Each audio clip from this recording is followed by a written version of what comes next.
Bismillahirrahmanirrahim. Assalamualaikum warahmatullahi wabarakatuh. Apa kabar semuanya? Baik. Oke. Sebelum kita mulai pembelajaran di pagi hari ini, ada baiknya kita berdoa terlebih dahulu. Silahkan dipimpin satu orang perwakilan.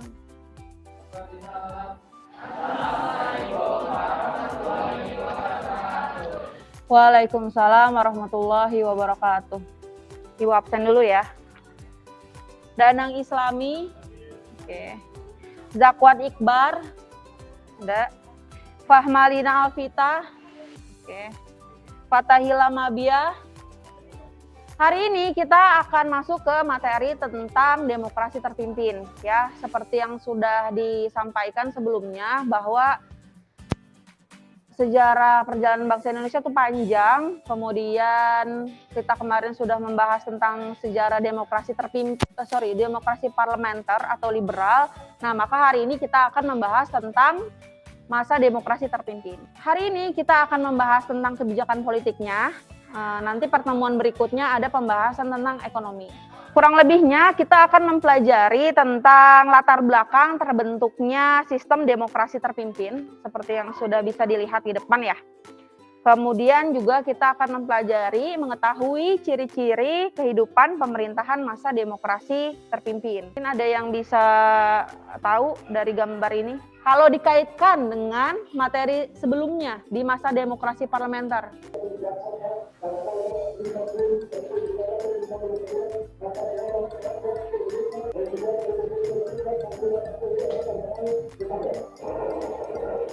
Ini cuplikan dari dekret presiden yang dilaksanakan pada 5 Juli 1959. Dan perlu kalian ketahui ya bahwa ini merupakan tonggak awal dimulainya masa demokrasi terpimpin. Latar belakang terbentuknya sistem demokrasi terpimpin ini yang pertama terjadinya ketidakstabilan politik masa demokrasi liberal atau demokrasi parlementer. Kemudian kegagalan Dewan Konstituante dalam membuat Undang-Undang Dasar 1945 yang baru. Dan yang ketiga adalah dikeluarkannya dekret presiden 5 Juli 1959. Nah, isi dekret presiden yang tadi apa aja, Fatul? Ditetapkan kembalinya UUD 1945. Oke, ditetapkan kembali UUD 1945. Ada pembuatan MPRS. Oke, pembentukan MPRS. Bagus. Kemudian kita masuk ya ke masa demokrasi terpimpin. Coba Ibu tayangkan cuplikan lagu ini. Apakah kamu sempat pernah mendengar sekali gitu ya? Pernah mendengar sekali atau belum sama sekali?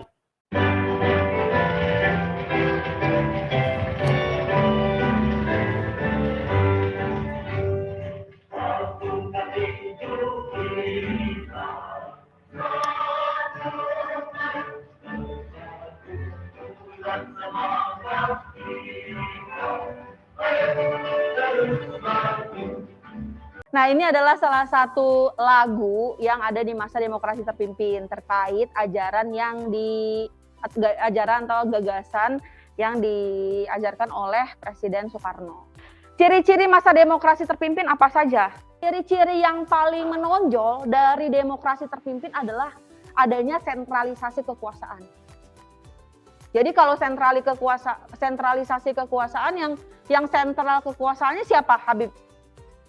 Kalau sentralisasi kekuasaan yang kekuasaannya sentral itu jatuh kepada siapa, Bib? Iya, siapa? Tadi? Iya, siapa presidennya? Soekarno, iya. Jadi kalau sentralisasi kekuasaan, maka pusatnya ada di Soekarno. Dan karena sentralisasi kekuasaan, maka ada beberapa gagasan, ajaran, kemudian kebijakan-kebijakan yang disampaikan oleh Presiden Soekarno. Nah, coba sekarang kalian pecahkan ya, bahwasanya kan ini di masa demokrasi terpimpin ciri khasnya adalah ajaran Nasakom. Ibu mau ngambil salah satu kasus tentang salah satu ajaran Nasakom, yaitu komunis. Komunis ini berkaitan dengan Partai Komunis Indonesia ya, PKI. Mengapa PKI bisa berkembang menjadi satu kekuatan politik utama pada masa demokrasi terpimpin. Kemudian yang kedua, bagaimana pendapatmu tentang jabatan presiden seumur hidup dalam kaitannya dengan pelaksanaan Undang-Undang Dasar 1945? Coba kamu selesaikan dua pertanyaan besar ini dan kamu cari jawabannya berdasarkan sumber literatur yang kamu cari. Bisa dari buku online, artikel, atau jurnal. Nih, Ibu berikan dulu LKPD-nya.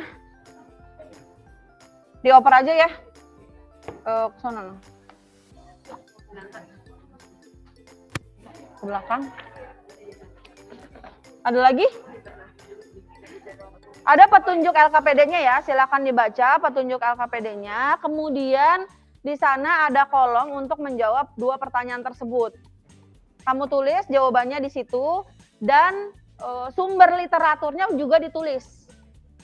Ya, dari buku kah, dari jurnal atau dari artikel.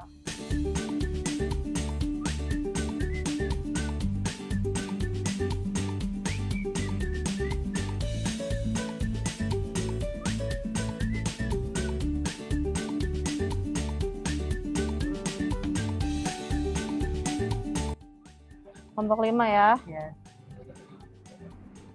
Ada kendala terkait jawaban yang mau dijawab? Pertanyaan yang mau dijawab? Ya, sumbernya. Sumbernya. Ya. Coba kalau misalkan di jurnal itu bisa di search di Google Scholar ya. Dia rata-rata kan bentuknya kalau jurnal PDF. Itu bisa. Nah, keywordnya itu demokrasi terpimpin atau komunis demokrasi terpimpin. Nanti kan ada tuh informasinya. Ya. Jangan lupa ditulis jawabannya di situ ya. Kasih ya. Ya, kasih Bu. Yuk. Bip, ada kendala nggak? Ini kelompok berapa? Kelompok 1. Ada kendala terkait pertanyaan? Ada apa tuh? Sumbernya ya? Oke.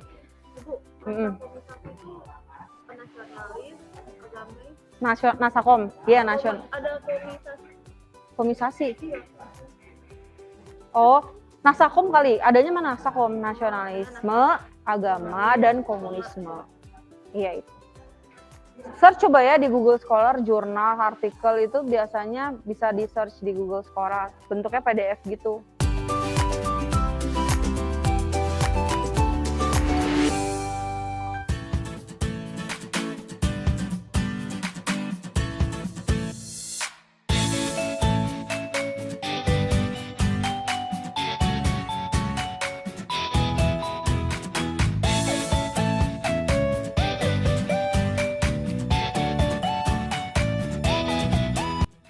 Kalau yang nomor 2 ada kendala nggak, Lip? Nomor 2 jawabannya ini. Pada waktu itu ada TAP MPR sudah dari Iya, TAP MPR, kata TAP MPR. TAP MPR nomor 3 tahun 1993. Yang menyatakan bahwa presiden itu bisa seperti itu. Iya. Tapi kalau Waktu diskusinya dicukupkan. Sekarang kita lakukan presentasi dari hasil diskusi kamu. Dari apa yang sudah didapat berdasarkan sumber literatur dan jurnal atau buku atau artikel itu kamu presentasikan.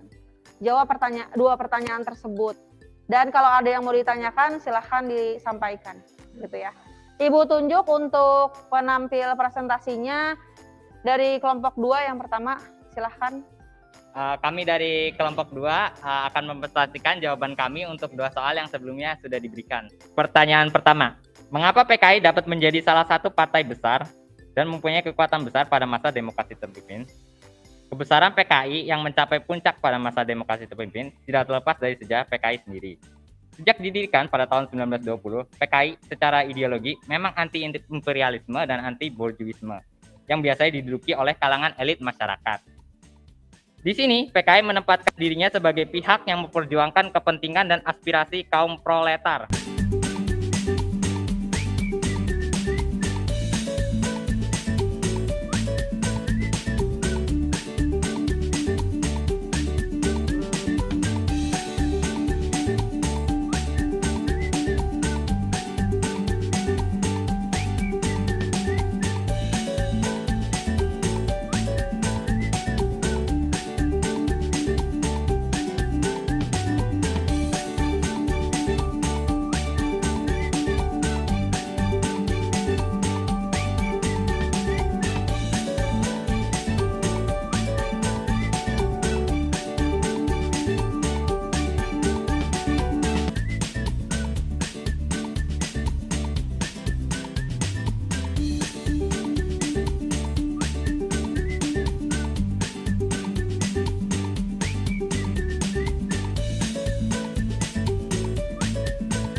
Nah, oke, untuk pertemuan kita hari ini sudah selesai.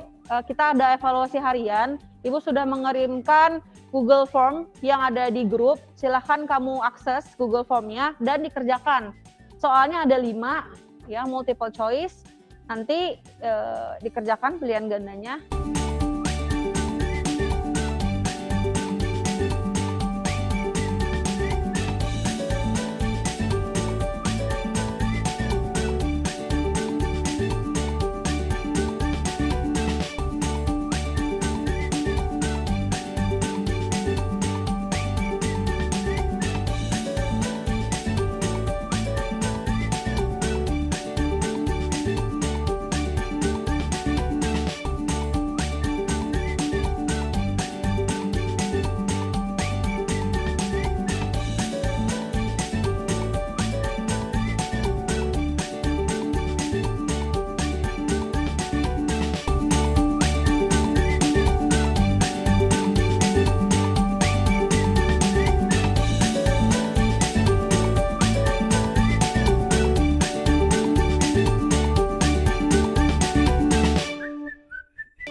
Oke, ada yang bisa menyimpulkan pembelajaran kita hari ini terkait materi demokrasi terpimpin?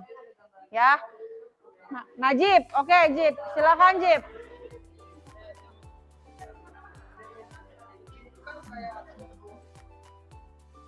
Apa Jib? Oh iya. Pada presiden gitu, terpusat pada presidennya itu kayak pemikirannya, terus kayak kebijakan-kebijakannya gitu yang dikeluarkan itu pada presiden aja.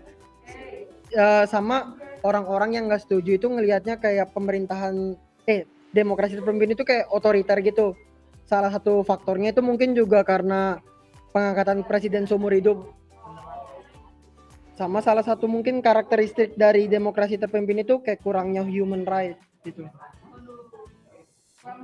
Iya. Tapi kalau kamu amati dari demokrasi liberal terpimpin itu udah cocok belum? Apanya? Iya, sistem pemerintahan yang diubahnya itu dari liberal yang tadinya keputusan parlemen, pemerintahan yang memegang kendali, tapi terpimpin yang memegang kembali Presiden. Nah, Menurut saya bagusan yang liberal sih. liberal. Bagusan liberal daripada ini terpimpin. Karena liberal masih kayak ada demokrasinya gitu. Oke, terima kasih Jip.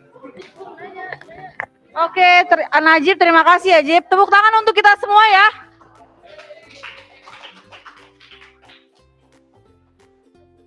Oke, satu lagi. Ada yang punya kendala tadi dalam melakukan diskusi atau mencari sumber? Habib, apa Bib? Dapat banyak sumber dari banyak web, tapi sumbernya itu beda-beda, jadi kita susah buat nyimpulin jawabannya. Gitu sih. Susah dalam menyimpulkan jawaban. Iya, Tapi sumbernya ada. kita banyak dapat, ya. Cuma beda-beda pendapatnya dari sumber yang berbeda-beda juga gitu. Ya itu aja sih. Tapi udah coba disimpulkan. Udah. Udah coba. Ya udah.